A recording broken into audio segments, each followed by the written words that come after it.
L'adage nous dit qu'une femme est la moitié du ciel.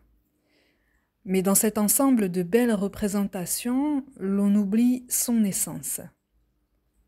Le cœur d'une femme est résolument plus grand que cette moitié de vie. Il ressent, il vibre, il transcende, il adoucit, il protège, il soigne, il vit. Et dans ces temps modernes, il se protège, se cache, se préserve, parce qu'il est magique. Ah oui, je te le dis haut et fort, le cœur d'une femme est capable de magie. Parce que quand une femme s'autorise enfin à renaître d'une vie qui ne lui reconnaissait pas sa valeur, elle se reconnecte à lui.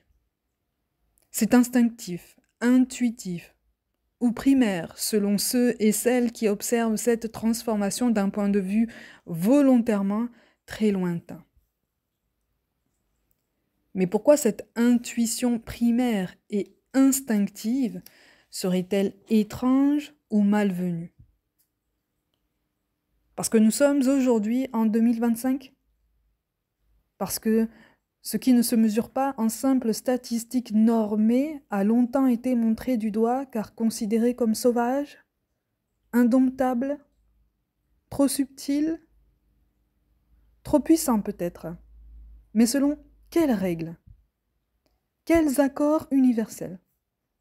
Quel discours péremptoire et sans appel? Quand une femme se réconcilie avec son cœur, elle rétablit un contact avec sa part divine.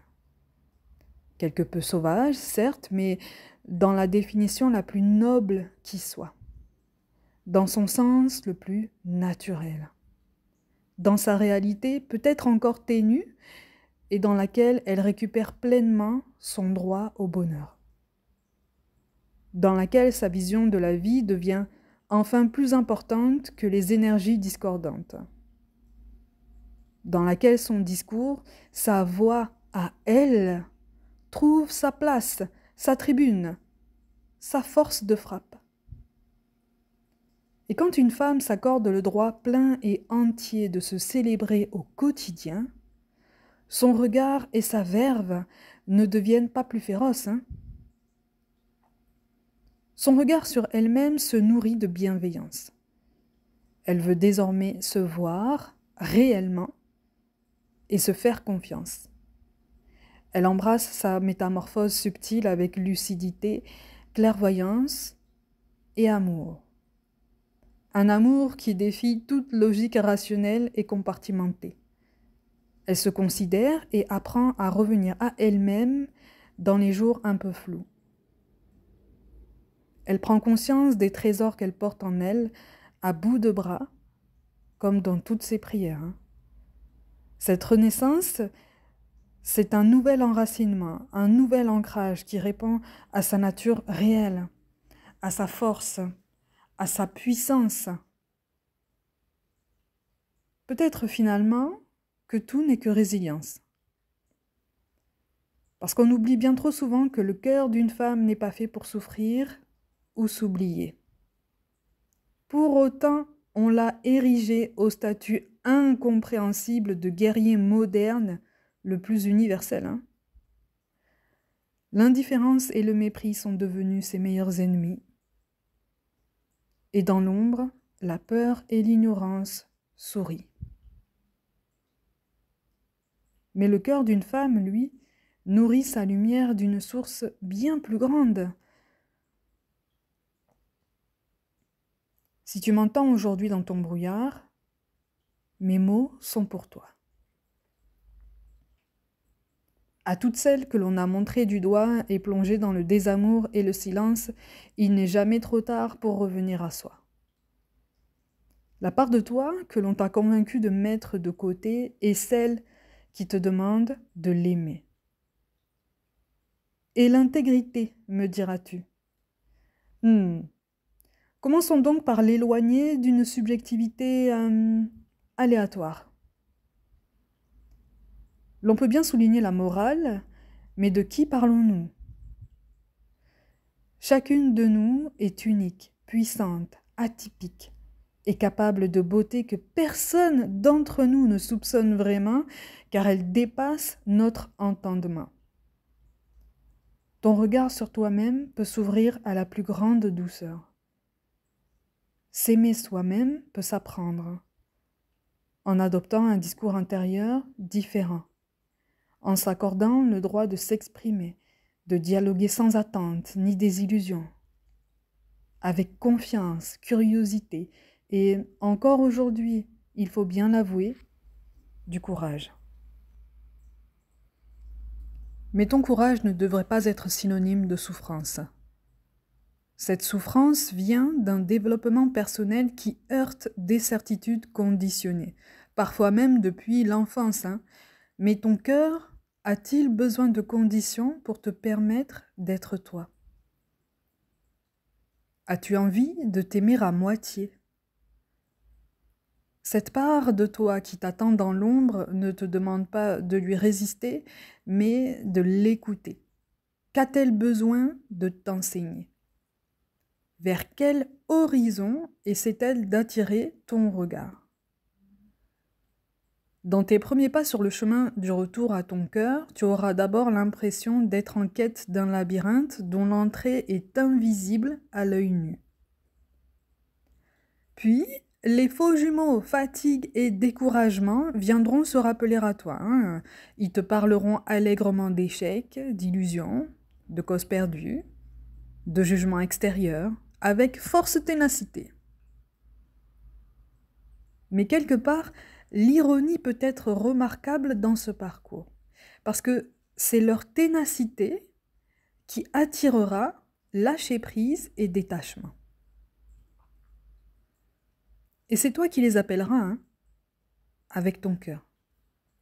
Baigné d'une sensation de fatigue, voire de désespoir, et sans que tu comprennes concrètement par quelle magie, l'entrée de ton labyrinthe personnel apparaîtra devant toi.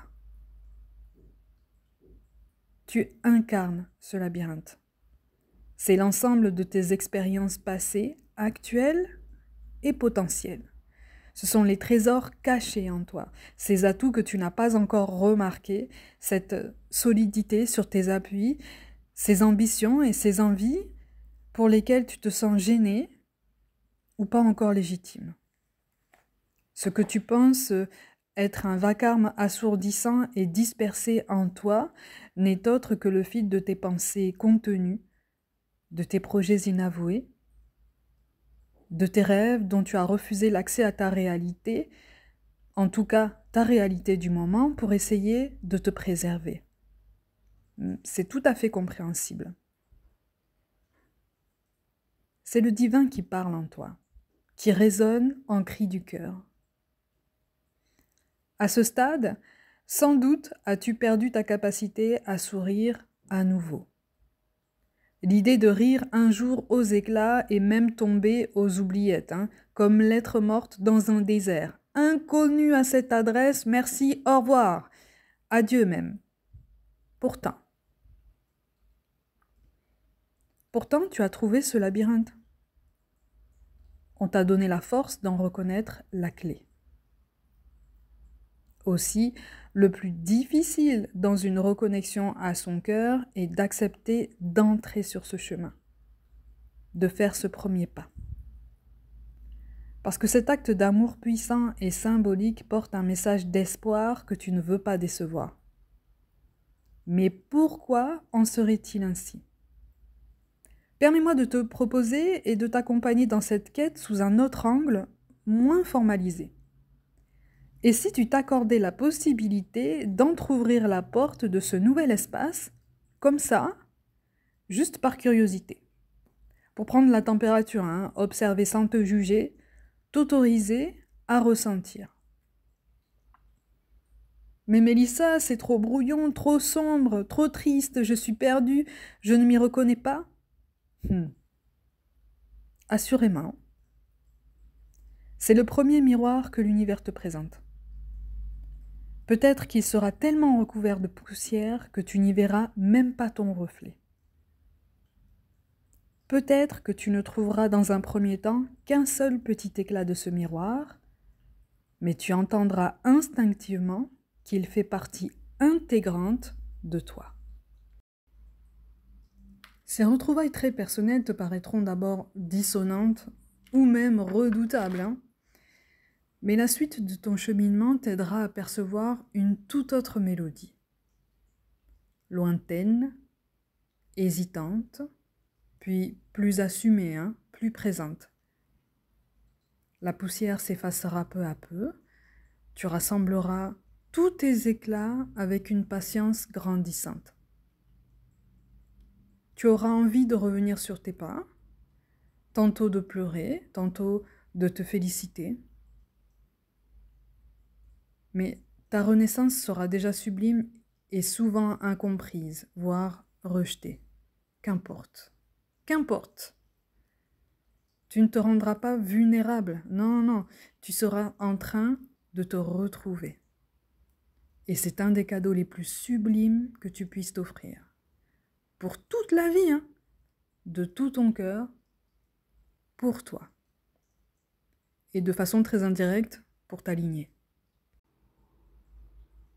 Comme un second souffle dans ton marathon. Un arc-en-ciel après une forte averse. Une force vitale retrouvée. Incandescente, en renaissance.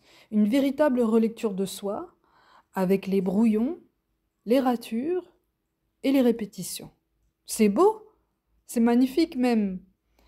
Une femme qui se reconnecte ainsi à son cœur redevient souveraine en son royaume. Une force tranquille, déterminée, mais de moins en moins en résistance avec elle-même et la matière. Et c'est la subtilité à la fois la plus éclatante et la plus opaque à intégrer dans ce processus. Parce que joie retrouvée et spontanéité tentent de s'inviter à nouveau dans le bal de ton quotidien, mais l'indécision règne encore.